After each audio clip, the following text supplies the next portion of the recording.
Hi there. So, wavy hand clown. This is kind of interesting. It's two-parters because a lot of things going on at the same time. So, you want to be watching what you're doing here. So, after you get your single whip, and we'll just skip that one. We'll just skip the wavy hand clown part. So, basically, you have the outside of the feet always straight ahead, almost always straight ahead, and you start with the shoulder width apart. And then you shift your weight to the standing leg and lift your leg and lift off the heel. And then point the toes, knees follow the toes. And it's going to be straight across from the other toe, so we're moving sideways only. So toe, and then as you put the foot down, you're going to sink a little bit. And I want to make sure that the outside of the feet is still straight like the other one. Now you're double shoulder width apart. Shift your weight to the other side. And then push off from your toe so that center of your balance, you want to keep the top posture, balance over the other leg. You don't want to be sideways, or you don't want to be lifting like this, or stepping and waddling. You want to keep your balance, keep your center line, and just shift your weight to the foot.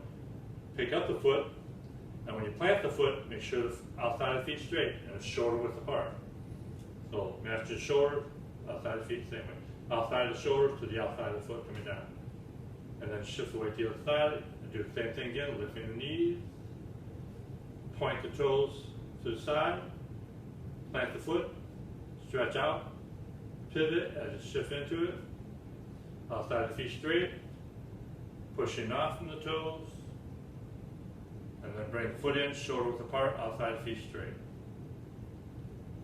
And you do this like 3 times, stepping out, lifting up. Point the toes. And the reason why you want to keep the knees facing where the toe is to strengthen the leg. If you step out sideways, when you get kicked in, you're vulnerable sideways, pushing out. But you can strengthen the leg by stepping out and then pivoting, stepping in, pushing off, stepping out. Also, a good way to always keep the martial art aspect of it would be a side kick. You want to keep that leg ready for a kick or whatever you're doing, or stepping out. You're always kind of stepping forward, the knees forward, instead of stepping sideways where you're buckling the leg. So basically we're trying to open up your hip, pivot, opening up the tendon between the leg, and then pushing off, stepping out.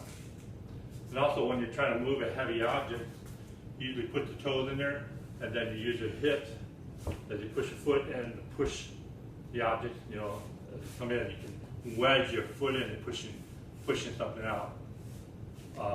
Dancing, you do a little bit of hip movement, you get more power on the hip. That's why I kind of plant foot, push it in, plant foot, push it in. So when you're stepping in, this can be like a weapon of the hip as well. So that's kind of good practice to get that motion going and what we're supposed to do. So basically, stepping up, weight on one leg, point the toes, pivot, so the hip is ready to stick out, push off,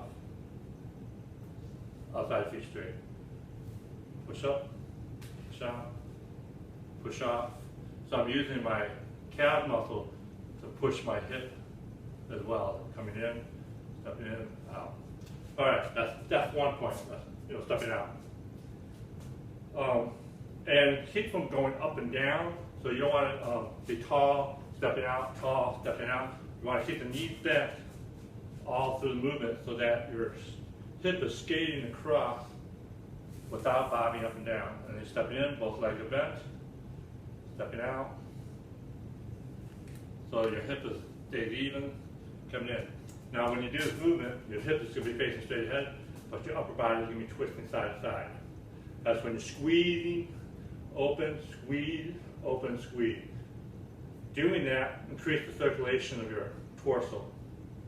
The stepping out part, legs contract, relax, stepping in, contract, relaxing, opening up. So the blood vessels open up, squeeze the blood vessels, other arm opening, the other leg opening up, squeeze, opening up, squeeze, opening up, squeeze. So basically you're pumping blood through the leg as you tense and open and relax, tense, open, relax. So this becomes like a secondary heart, increasing the circulation of the blood.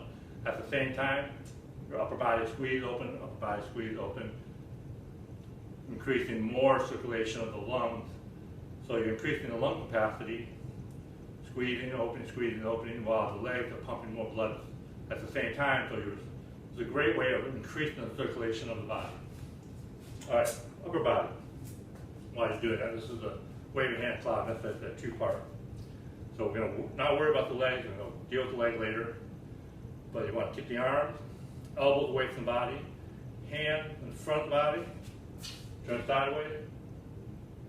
Shape of the arm is the same, so the upper hand is going to be away from the body, the lower hand is going to be closer to the body. And then as you turn, chest follows the hand, rotate, elbows to the outside, rotate, elbows to the outside. Hand stays pretty close together. From side view, the hand out from the body, lower hand close to the body. Rotate in, hand away from the body, lower hand close to the body. So the elbow bending is to a minimum. And elbow away from the chest. So just taking a look at one arm only. Coming in, coming in, hips facing straight ahead, twisting of the trunk, hands coming out, chest follow the hand, and then when I rotate here, I'm going to say hello to everybody with my upper hand. The hand's going to be facing out, but I'm going to rotate so the elbow stays in the same spot, but rotation in the shoulder. So I'm going to rotate, elbows in the same spot, and then coming in. What I don't want to do is rotate and then drop the elbows in when you're coming in. The elbows do not drop. The elbow stays out, away from the body. So you're coming in, elbows hook in, coming out. Lifting up, cross, rotate the shoulders, elbows stay high, coming in. Coming out, say hello, elbow, coming back in. So that's the point that I want to try to make there. You're making circles with the elbow, but you're keeping the elbows away from the body, so you always have fists apart. You don't want the elbows to come collapsing into the body. You always want to keep it out, because that's where you open up the circulation.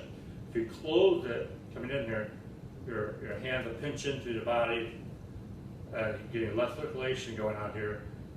Want to think about the garden hose. If you pinch the garden hose closed, you get no flow. But if you keep it open, the water can flow in. So same thing here. You want to keep that arm like a hose open up so the circulation still can go through the arm and come back out, rotate down, come back in, push down. So you're always keeping this closed, never clamping it down. This is all your blood vessels on the inside and outside with my hairy arm. Just protecting it, keeping it out here. Also, if somebody grabs you, you have the elbow to push that grab away from you. But if you have your arm like this and somebody grabs you, then you end up pulling, which is twisting on the shoulder. So it's really good to always have your arm on the outside so you can have more strength to ward somebody off from the grab. So if they grab your elbow, break away from their hold.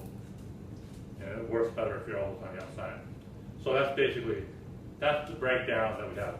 Later on, I'll try to put the two together at the same time. So foot up, cross, knee follow the foot, double shoulder width apart, shift across, bring it back in, stepping out, knees bent, stay low, twist, stepping out, push off again, stepping in,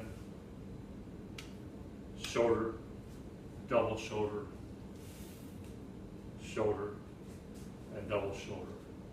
That's basically your stepping out there. Thank you very much for coming in. I hope you had a good time. This video, you can play it over many times you want to. So work out. Thank you.